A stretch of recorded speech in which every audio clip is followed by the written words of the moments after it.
August 8, 1969, unknown intruders broke into the fashionable Los Angeles home of movie director Roman Polanski and his pregnant wife, actress Sharon Tate.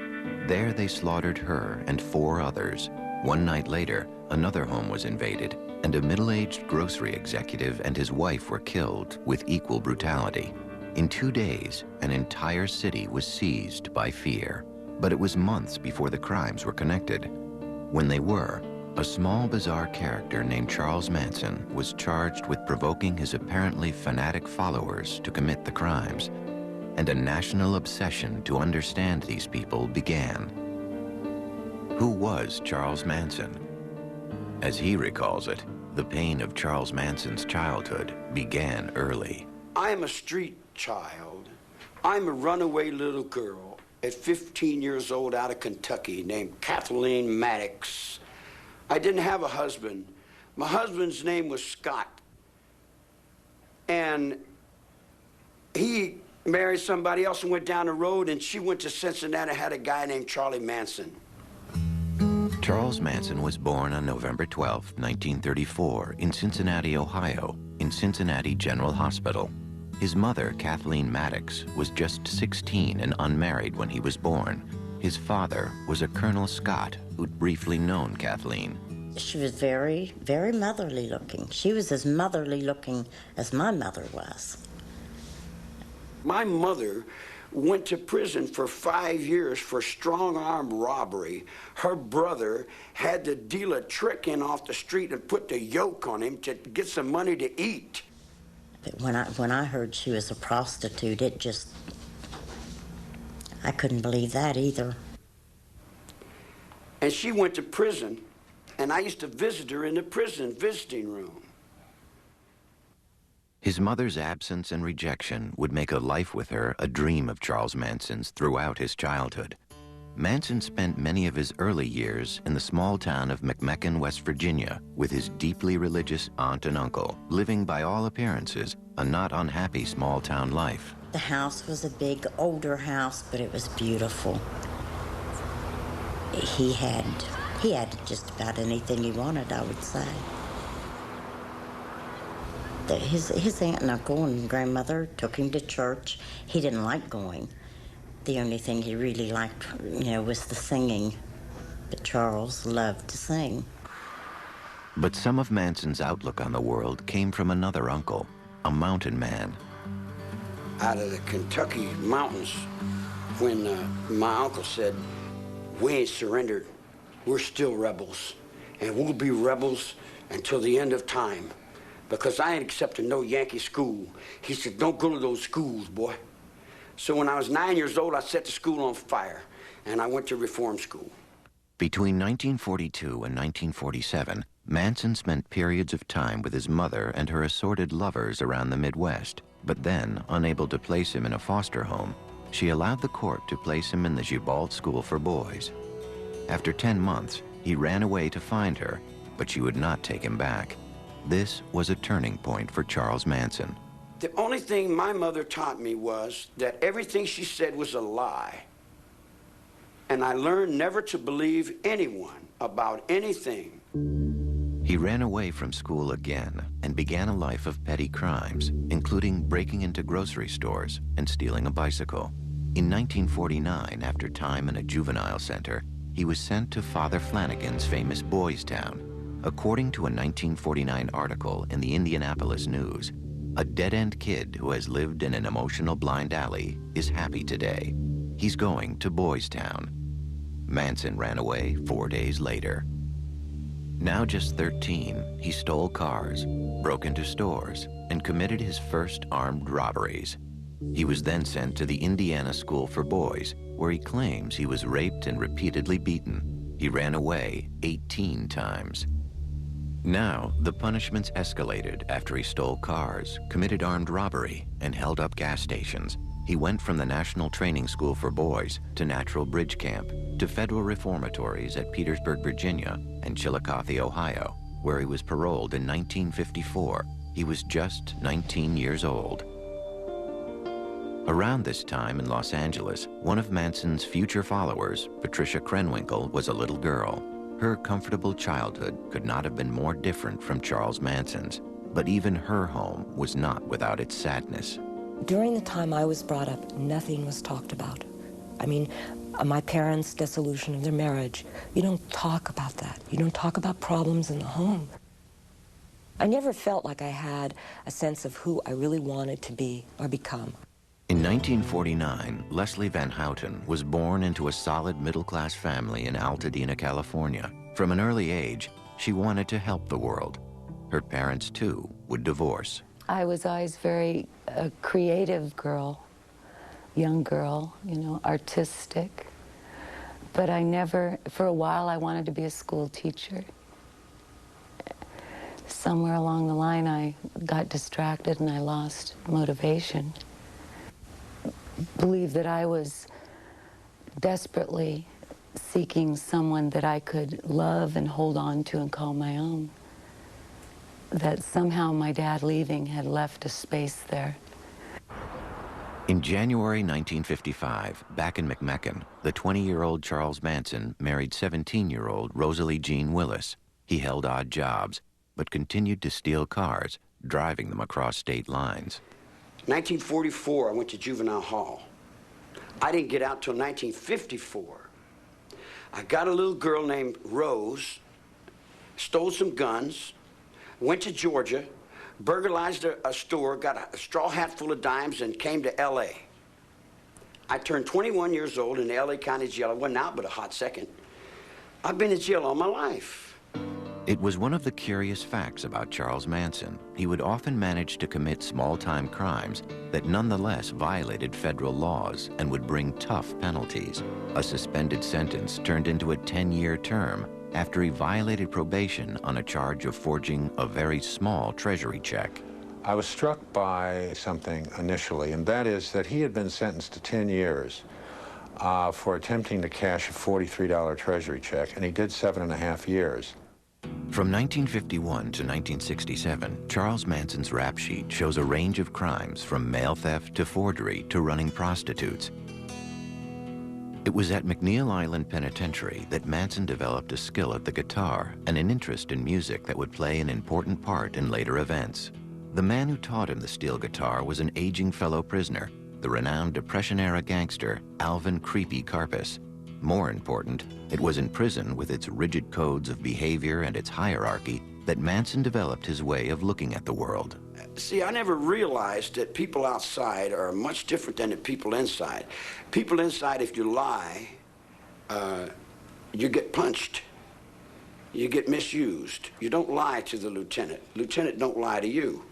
There's a certain amount of truth in prison, and being raised in prison, I was raised pretty much in the light of that truth. He did his own time. He pretty much refused to be programmed to go along with the expectations of the prison staff. He apparently spent a lot of time in his cell, playing the guitar, writing music.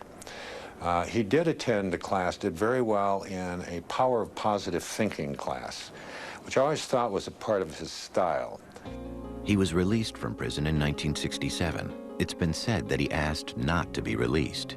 He'd now spent more than half of his 32 years inside, and prison was the only real home he'd ever known. What's more, Charles Manson had never known life with a real family. That would make a family of his own very appealing. Prison may have meant a life of little change for Charles Manson, but life outside was changing radically.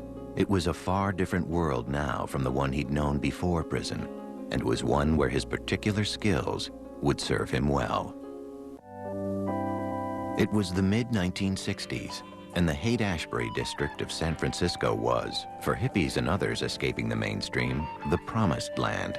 What we saw at its peak were literally thousands of flower children all over the country, all over the world, attracted to this movement, like moths to a flame, you know, summer in San Francisco. There was a philosophy here that was totally revolutionary that they'd not heard before, and this was the epicenter of it. A lot of very young, creative, exploring people came there, but then you started to see a shift where more disturbed, sicker, more drug-involved people started to come. The hallucinogenic drugs like LSD were being replaced by stimulant drugs, speed particularly, that led to compulsion and paranoia, and innocence was giving way to violence. You may recall a song, the lyrics of which were, if you come to San Francisco, you better wear a flower in your hair. By 1967, if you came to San Francisco, you needed to wear a .45 in your belt. It had changed that fast. The kids were still coming from all over the United States with the same set of expectations, but the welcoming committee was very, very different. There was a brand of street theater that was hard to imagine.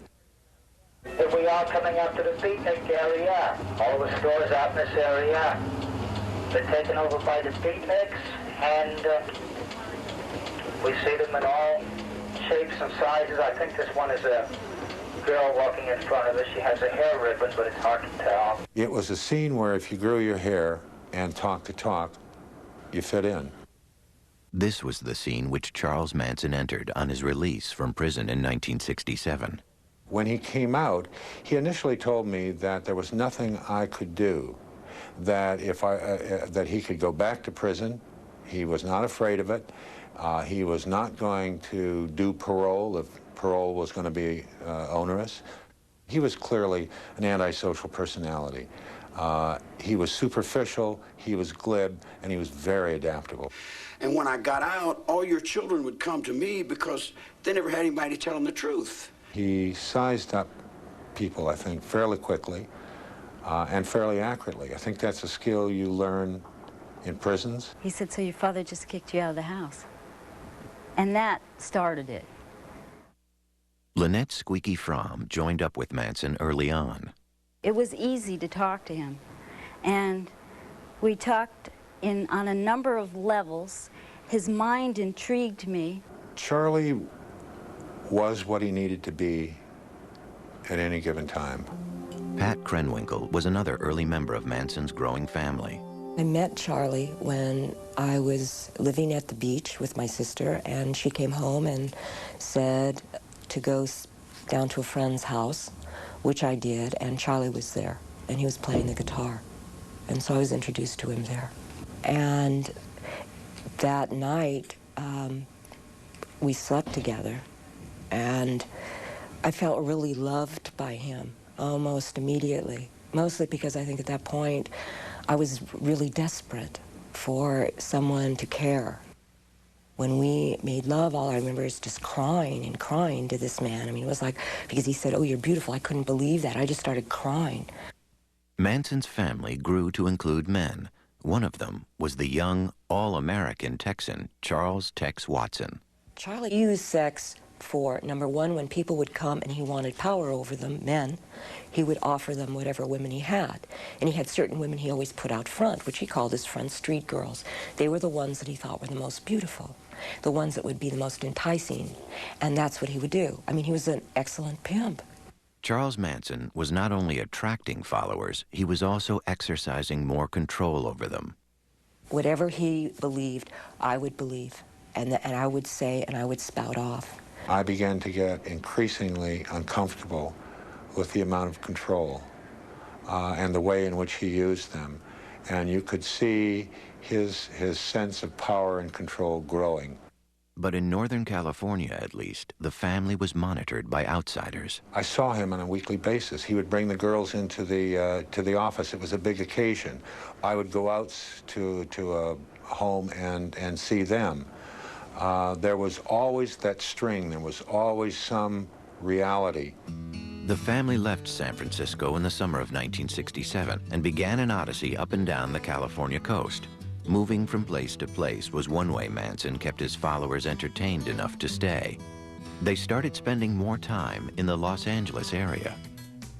There, Manson hoped to make a name for himself in rock and roll. I think he felt that once he got down there, things were going to be very, very different. He had contacts with the Beach Boys. It was through the women that Manson made his connection with Dennis Wilson of the Beach Boys. In Los Angeles, Wilson picked up two of the family women hitchhiking and took them home. Soon, Manson and the rest of the family showed up and moved in with Wilson for several months. Then, through Wilson, Manson did some recording, but nothing came of the sessions. Manson was always bitter that his music would remain unheard. They came to the ranch, lady. I didn't go to them, they came to me. You're stealing my music every day. You're writing my songs, you're playing my game. In August of 1968, longtime family member Susan Atkins found the family a new home, an old Western movie set and now riding stable owned by an 80-year-old half-blind man named George Spahn. Leslie Van Houten joined the family in the summer of 1968. You know, all very fun in the beginning, innocent. At first, the family reveled in the crumbling movie set and the beautiful countryside around it. They play-acted roles they might have taken in old movies. It was like summer camp, and Charles Manson was head counselor. It was a great place, actually. We could make anything we wanted out of it. It was like having the Our Gang set, you know. You could turn it into anything. The whole idea was to let time disappear. There was no time. We were all living now. Now was the only time. See, at first, the magical mystery tour was that we would be cowboys or gypsies or pirates, and every day it was to wear a different role so that we would get more out of ourselves, and every day was Halloween. Losing oneself, killing old egos, and replacing them with Manson and his very particular view of the world. It was the serious goal of all that play acting that Manson directed.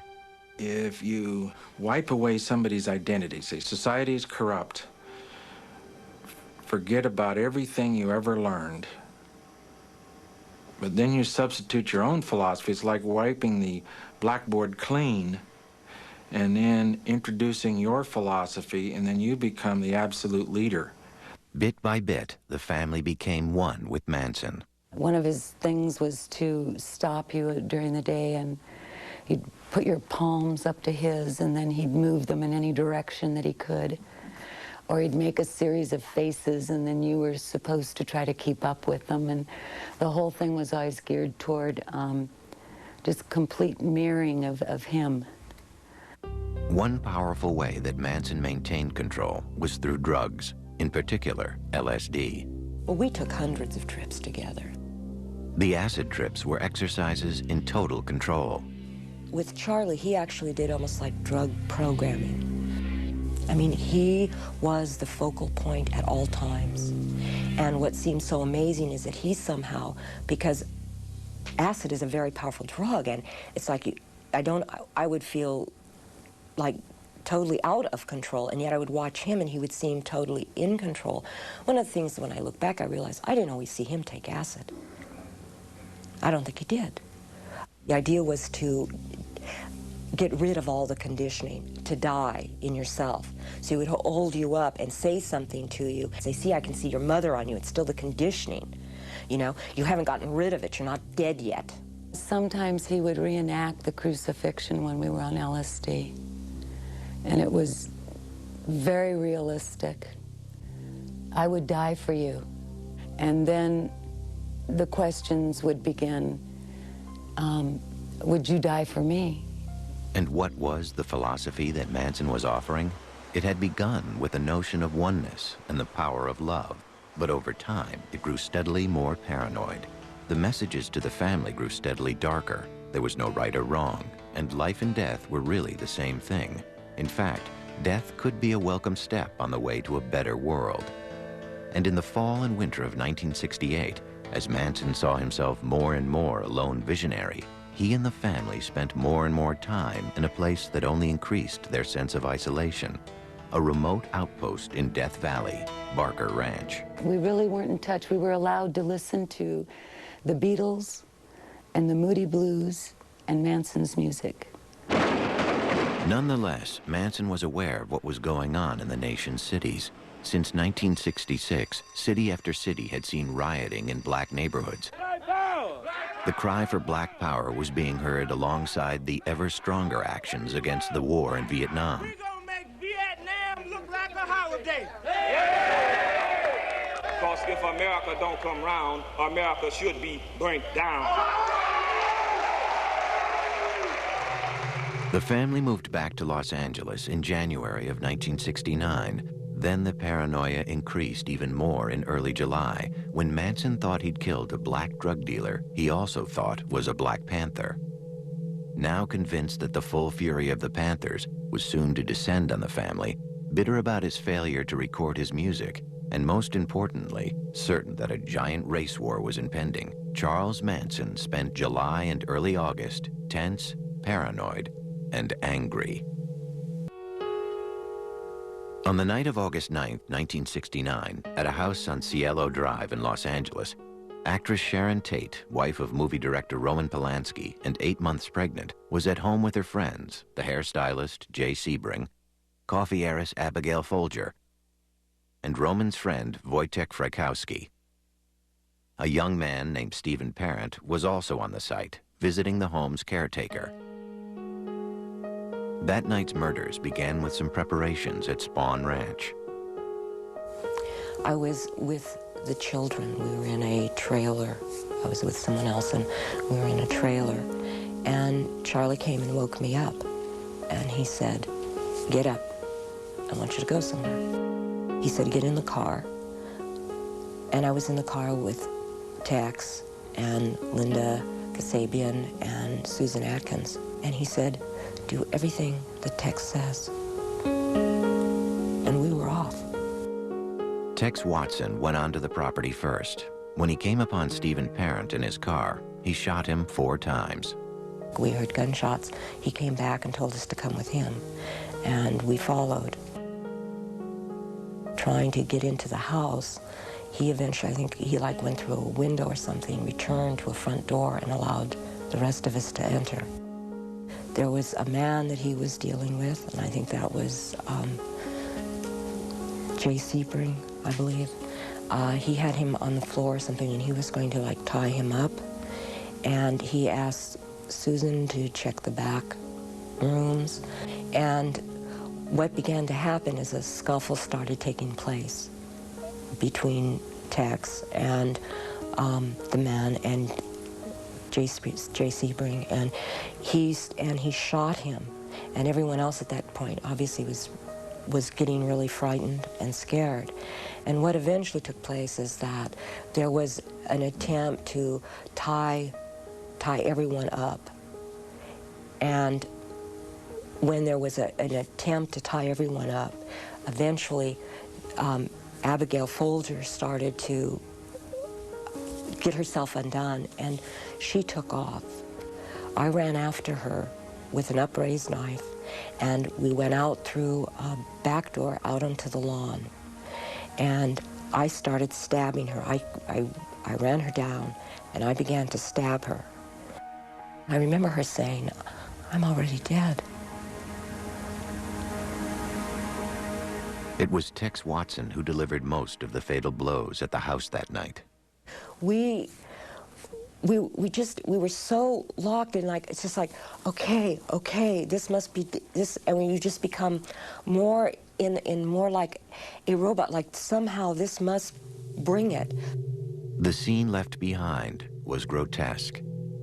There was blood everywhere. A rope tied twice around Sharon Tate's neck was looped over a beam and tied around Jay Sebring's neck. Abigail Folger and Wojtek Frykowski lay on the front lawn. Stephen Parent lay dead in his car. And on the front door in Sharon Tate's blood was the word pig. Besides being shot and bludgeoned, the victims had been stabbed a total of 102 times. When I got back to the ranch, we got out of the car, Charlie came up and asked everybody how it went. But that was the first time I looked at him and I said, "Charlie, they were so young." And he just said, "Go with Tex." The next night, another attack. This time, it was at the home of grocery company executive Lino LaBianca and his wife Rosemary in a very different section of Los Angeles. Manson knew the house because he'd attended a party at a neighboring home in the past. Along this second night would be Leslie Van Houten, anxious to prove her loyalty to Manson. I knew that people would die. I knew that there would be killing. Manson, Van Houten, Krenwinkel, Watson, Atkins, and Linda Kasabian drove around for a while before they stopped at the LaBianca house. Manson went inside, tied up the LaBiancas, and then left.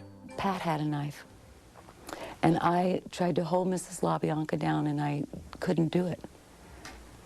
And Pat went to stab her, and she couldn't do it. Leslie was still trying to hold her because she was struggling, and I went and got Tex. And Tex went into the bedroom, and I stood in the hallway, and I looked into an empty room in the den, and I just stayed there, and I didn't move. And I have no sound memory of Mrs. LaBianca dying. All I remember is staring into that room. And then Tex turned me around and handed me the knife, and he said, do something. Because Manson had told him to make sure that all of us got our hands dirty. And I stabbed Mrs. LaBianca in the lower back about 16 times. The scene at the LaBiancas was no less macabre than that at the Tate house. A carving fork protruded from Lino LaBianca's stomach and a knife from his throat. And the word war was carved in his flesh. Mrs. LaBianca was in the bedroom, her head covered by a pillowcase, with a lamp cord tied around her neck. On the walls, written in their blood, were the words, "Death to pigs," and "Rise." And on the refrigerator door, the words, "Helter Skelter." I said, if you're gonna do something, leave something witchy. Just like I would tell you, if you're gonna do something, do it well. And leave something witchy. Leave a sign to let the world know that you were there. Have a good day. The two victims had been stabbed a total of 67 times. Meanwhile, the news of the first night's murders had hit LA like an earthquake. There was a terrible fear, a terrible trepidation on the part of the Hollywood community that this killing, this ritualistic killing, had something to do with celebrityism. And so a lot of the high-profile Hollywood stars, apparently Sinatra left town.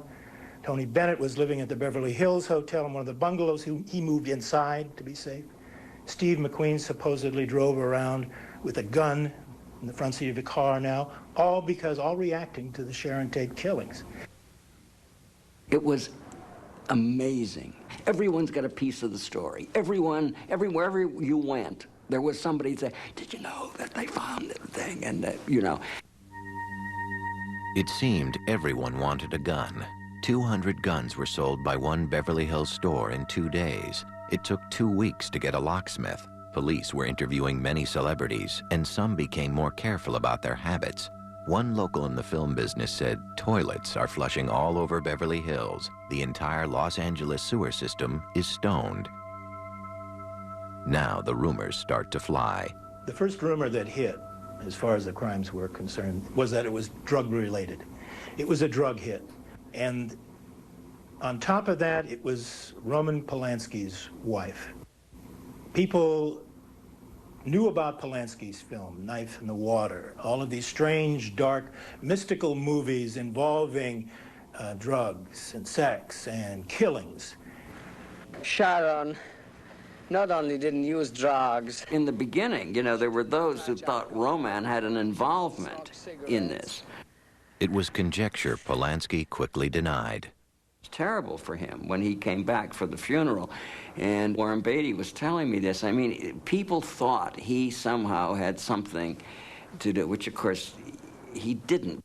In spite of the obvious similarities between the Tate and LaBianca murders, the police believed that the second crime was merely a copycat incident based on news reports of the first, and the two investigations were run quite separately. During the investigation, the family was actually arrested and then released on an unrelated charge of auto theft. They then headed to the safety of Barker Ranch in Death Valley. On October 10th, the family was rounded up on new charges of auto theft and arson. And while they were in jail, the LA murder cases broke open. Family member Susan Atkins was implicated by another member in an earlier crime. Jailed in L.A., she blabbed to cellmates about the Tate and LaBianca murders. The more you kill, the better you like it, she told them. Then one cellmate repeated the stories to the police. In December of 1969, nearly 4 months after the crimes, Charles Manson and 5 family members were charged with the Tate and LaBianca murders. What some called the crime of the century would now move on to a trial that would mesmerize a city. The trial of Charles Manson, Pat Krenwinkel, Leslie Van Houten, and Susan Atkins for the Tate and LaBianca murders began on June 15, 1970. Manson demanded and was refused permission to serve as his own attorney. Still, from the beginning, it was clear that Manson was in complete control of the defense. You have to realize that I viewed Manson as being the main defendant. To convict his co-defendants and have him walk out of court, I think, would have been an unsuccessful prosecution. The problem was that Manson was not at the murder scene. He did not physically participate in these murders, so I had to bring him in by way of circumstantial evidence, and also by the law of conspiracy. At the heart of the prosecution effort was the bizarre story of Helter Skelter, the stranger-than-fiction doomsday scenario that Charles Manson had woven from his earlier certainty of a coming race war.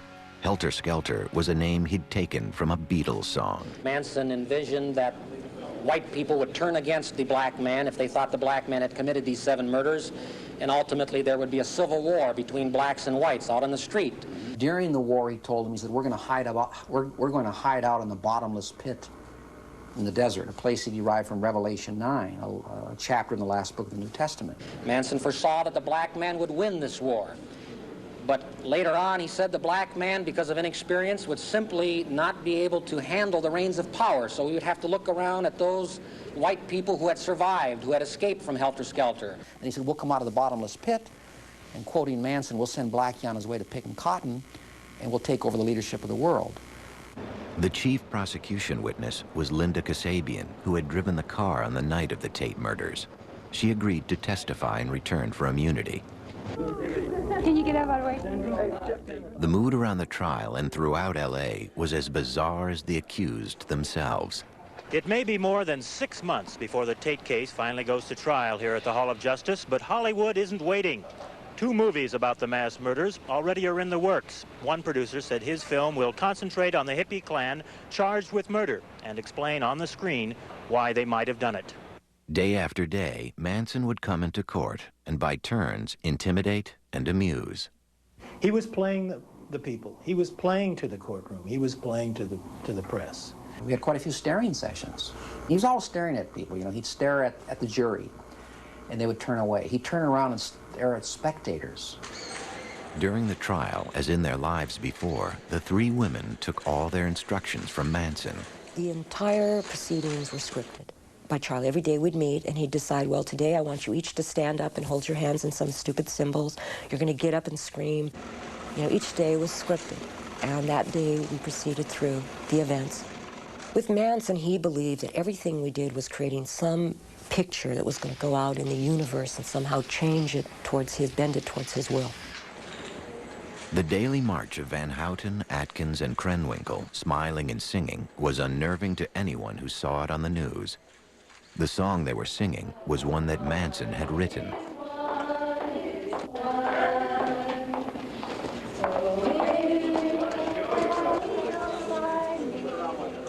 After disrupting the proceedings a number of times, the rest of the family was banned from the courtroom, so they moved to the hallways and kept a vigil outside.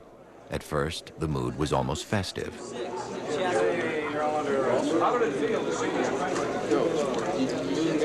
We saw them every day. You know, come on, Squeaky, you can't really be serious about that, you know. And we would banter back and forth, and so there was a joviality. But continuing to shock the courtroom, Manson carved an X into his forehead in late July to symbolize his removal from society. The following weekend, the 3 girls followed suit. National attention on the trial included unwelcome notice from the highest level. President Nixon spoke of Charles Manson in a speech on August 3rd. Here is a man who was guilty, directly or indirectly, of 8 murders without reason. Here's a man yet who, as far as the coverage was concerned, appeared to be rather a glamorous figure. And the next day, a smiling Charles Manson held the headline up to the jury as the defense demanded a mistrial. It was denied in spite of the defense team's best efforts. The President of the United States says somebody's guilty. What recourse do you have? You answer the question. Inside the courtroom, the most dramatic moment occurred on October 5th, 1970, when Manson lunged 10 feet towards the judge. He was restrained and the trial continued. It certainly was within earshot. On November 16th, the prosecution rested, and the defense rested without calling a single witness. Struggles with Manson and changes in the defense team were constant, but there was still alarm when defense lawyer Ronald Hughes did not show up in court. His body was later discovered in a wilderness area. One ex-family member has since claimed he was murdered for disagreeing with Manson over Leslie Van Houten's defense. On January 25th, 1971, after 9 days of deliberation, the jury found each defendant guilty of conspiracy to commit murder and murder in the first degree. In a separate trial, Tex Watson was also found guilty and sentenced to death. In the penalty phase of the trial, the women did testify and tried to exonerate Manson. And now the instructions from Manson were changing. One of the things that Charlie always promoted about himself was, I don't lie. And all of a sudden, he was asking every one of us to lie on a daily basis about something. Oh, say this, say that. And we're going, but I didn't do that. And it was like, you lie? A god lies? On March 9th, the jury called for the death penalty for all 4 defendants, a finding the judge then upheld. In protest, the women shaved their heads. Before that clerk reads that verdict, you don't know what he's going to say, life or death. It's a very tense, suspenseful moment. And I looked over at Manson, and his hands were trembling. Now, here's someone who always spoke about the beauty of death. He was always telling everyone, death is a beautiful thing, and maybe when we kill these people, we're doing them a favor, and they don't even realize it. But I was with him for 9.5 months, and he fought very hard for his own life, see? So that was just pure hypocrisy on his part. The defendants faced the death penalty now. To at least one of them, it was a kind of relief. I was more than willing to go to the gas chamber. I didn't fear it. The death penalty for me at the time seemed, it almost justified my not having to deal with what I had done. It was the eye for an eye. They're going to kill me. I don't have to deal with it. And then in 1972, the Supreme Court overturned the death penalty. Death sentences were commuted to terms of life imprisonment. In the case of Charles Manson, there was a certain irony involved. In fact, he told me after the trial, Bugliosi says, you know, you haven't achieved anything here. He said, all you've done is send me back to where I came from. But I said, well, yeah, Charlie, that's true, but as far as I know, you've never been in the green room before. The green room is a reference to San Quentin gas chamber. The next year, I was driving my car, and the car radio was on. And I heard where the U.S. Supreme Court had set aside the death penalty, Furman versus Georgia. And the very first thought that came into my mind is that what Manson had told me at the end of the trial was true. That all we did is send him back to where he came from, and he doesn't mind prison life. So in a sense, and I hate to say this, in a sense, Manson has beaten the rap. It was 1972, and Pat Krenwinkel and Leslie Van Houten were still young women with a lifetime ahead of them. A lifetime to face what they had done. More than 30 years after the murders at the Tate and LaBianca homes, Charles Manson, Patricia Krenwinkel, Leslie Van Houten, Susan Atkins, and Tex Watson are all still in prison serving life terms. All have been reviewed for parole numerous times, but it's always been denied. You can have the rest of it and put me back in my cell. This is all I really want to do. Charles Manson has not even attended all of his I don't hearings. think there's a decision among you, is there? Now Charles Manson is moving into his 70s, and Tex Watson and the women are in their 50s. To listen to Manson, Pat Krenwinkel, and Leslie Van Houten today is to hear very different memories of those events well over a quarter century ago. If anything, the older I get, the harder it is. Mrs. LaBianca was younger than I am now. I took away all that life. I see blood in here every day. Every day someone's getting shot, someone's getting cut, someone's getting beat. I've lived in that all my life, woman. That don't wrinkle up my forehead.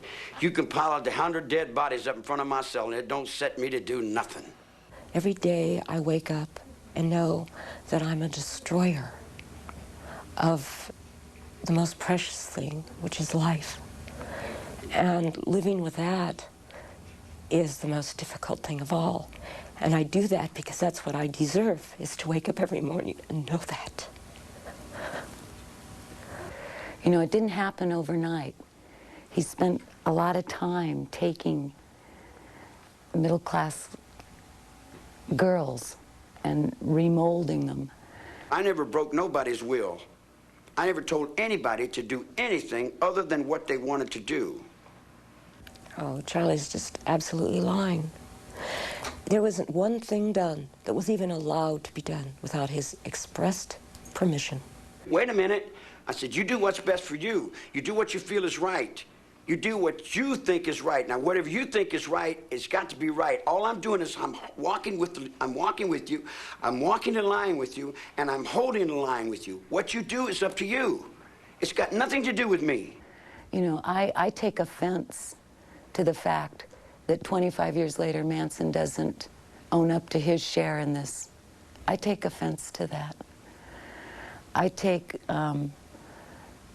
responsibility for my part. And part of my responsibility was helping create him. Every once in a while I get letters from children, and they seem to think that what we did is all right. There is nothing that we did that is all right. Nothing.